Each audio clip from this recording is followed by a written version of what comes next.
Jujutsu Kaisen का episode number 7 आ चुका है और फाइनली कलिंग गेम की शुरुआत हो चुकी है। हालांकि इस एपिसोड में कुछ अनएक्सपेक्टेड तो नहीं हुआ, लेकिन ये एपिसोड एक क्लिफहैंगर पर जरूर खत्म होता है। और एपिसोड खत्म होते होते कलिंग गेम के दो कैंपर्स को तो यूजी इतादोरी ने निपटा ही दिया। तो एपिसोड की शुरुआत होती है केंजाकू की एक लड़की को जगाते हुए, और वो उससे पूछता है कि तुम्हें कलिंग गेम का पार्ट बनना है या नहीं। जितने प्यार से वो पूछ रहा था ना उस लड़की से, मुझे तो लग रहा था कि यार केंजाकू यहाँ पर विलन है कि हीरो है। यार उसके बाद वो सेफली उस लड़की को लेकर बाहर जाने लगता है और रास्ते में जाते जाते उसे थैंक्स बोलता है उसके बेटे का ख्याल रखने के लिए। अब देखो, माँ तो माँ होती है, चाहे कितनी भी बुरी हो। अब भले ही उसने खुद ने उस अपने बेटे का ख्याल ना रखा हो, लेकिन उसके दोस्तों को तो धन्यवाद कर ही सकती है। फिर उसके बाद हमें देखने को मिलता है कि केंजाकू एक एक करके सबको बैरियर के बाहर ले जा रहा है, जिन्हें भी खेलने का मन नहीं है। अगर इतना दयालु विलन हो तो हीरो की क्या जरूरत है यार। उसके बाद सीन कट होता है और हम पहुंच जाते हैं यूजी के ग्रुप के पास, जहां सब लोग हालात जानने की कोशिश कर रहे हैं कि आखिर चल क्या रहा है। हकारी को पता चलता है कि गोजो सतोरु सील हो चुका है, और पांडा ये भी बताता है कि प्रिंसिपल साहब मर गए हैं, जिस पे इतादोरी मायूस हो जाता है। तो पांडा उसे कहता है कि दुखी ना हो, सब ठीक है, वो शिबुया में नहीं मरे, उनकी हायर अप से लड़ाई हो गई थी। जिसपे यूजी कहता है इस इन्फॉर्मेशन का वो क्या करेगा, प्रिंसिपल साहब तो मर गए ना। तो पांडा कहता है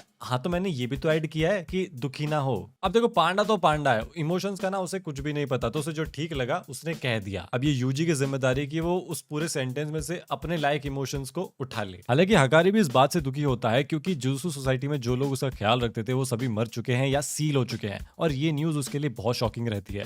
और वो उन सबकी मदद करने को तैयार हो जाता है, बस एक शर्त पे कि जुजुत्सु सोसाइटी का रूल रिवाइज कराया जाए और उसके हिसाब का रूल भी बनाया जाए, जिसपे मेगुमी बोलता है कि ये कोई बड़ी बात नहीं रहेगी। इसमें हकारी कहता है कि ऐसे कैसे बड़ी बात नहीं रहेगी। तो मेगुमी फ्लेक्स करता है कि अब वो जेनिन क्लैन का हेड है। हकारी की तो चांदी चांदी हो जाती है, और उसके लिए जो गोजो को सील और यागा की डेथ का शौक था वो कुछ भी नहीं रह जाता। हालांकि इसके अगले ही दिन माँ की जेनिन क्लैन को निपटाने वाली होती है, इसका आइडिया इन लोगों को बिल्कुल भी नहीं है। खैर उसके बाद वो उड़ने वाली क्विडिच बॉल आके वापस नया रूल एक्सप्लेन करती है और हमें बताती है कि वो यूजी की पर्सनल क्विडिच बॉल है, और ये बॉल सिर्फ उन्हीं के पास रहेगी जो कलिंग गेम के प्लेयर्स हैं। और यूजी भले ही प्लेयर के लिए अप्लाई ना किया हो, लेकिन सुकुना ने केंजाकू से पहले ही पैक्ट बना रखा था, इसीलिए वो इस गेम का ऑटोमेटिक हिस्सा हो चुका है। फिर मेगुमी के कहने पे यूजी अपने बॉल से चेक कराता है कि कितने प्लेयर के 100 से ज्यादा पॉइंट्स हैं, क्योंकि वो लोग ऑब्वियसली पुराने सॉर्सरर्स होंगे जिन्हें करंट वर्ल्ड से कोई मतलब नहीं रहा होगा। तो वो लोग क्या पता इनके कहने पे कोई रूल चेंज कर दे, और उन्हें ना दो नाम मिलते हैं, एक काशिमो का और दूसरा हिगुरुमा का। अब ये जो दोनों कैरेक्टर्स है ना,